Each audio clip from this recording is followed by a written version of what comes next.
वडोदरा के कोटेश्वर गांव में हर साल मामूली बारिश में जलभराव की समस्या को लेकर उठे सवालों के बीच अब कॉरपोरेशन के 2 अधिकारियों पर कार्यवाही की गई है।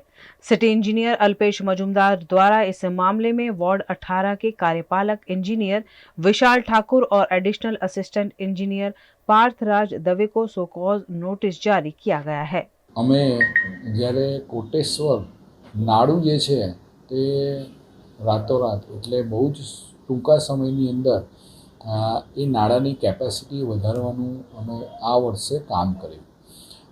દર વખતે સામાન્ય વરસાદની અંદર એ નાળાના ઉપરથી પાણી પસાર થઈ જતું હતું અને રહીશો અવર જવર કરી શકતા ન હતા, એટલે અમે એની કેપેસિટી છે તે ડબલ કરી નાખી અને એના પરિણામે આ વખતે આટલો વરસાદ પડ્યો પણ હજી સુધી નાળું છે તે એની 50% કેપેસિટીથી જ ચાલે, એટલે 50% તો હજી ફ્લો બી થયો નથી।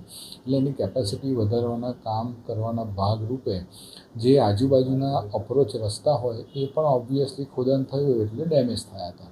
તો એનું જે રિસ્ટોરેશન કહેવાય એનું કામ જેટલી ઝડપથી કરવું જોઈતું હતું અને જેટલા પ્રમાણમાં કરવું જોઈતું હતું તે પ્રમાણ ઓછું જણાઈ આવ્યું હતું। જે પ્રમાણે કરવામાં આવ્યું હતું તે પણ યોગ્ય ન જણાયું એવું મારા પર્સનલ ઓબ્ઝર્વેશનમાં જ્યારે આવ્યું, એટલે એના માટેના જે જવાબદાર એન્જિનિયર છે, ડેપ્યુટી એન્જિનિયર અને એની નીચેના આસિસ્ટન્ટ એન્જિનિયર એ બંનેને નોટિસ આપવામાં આવી છે।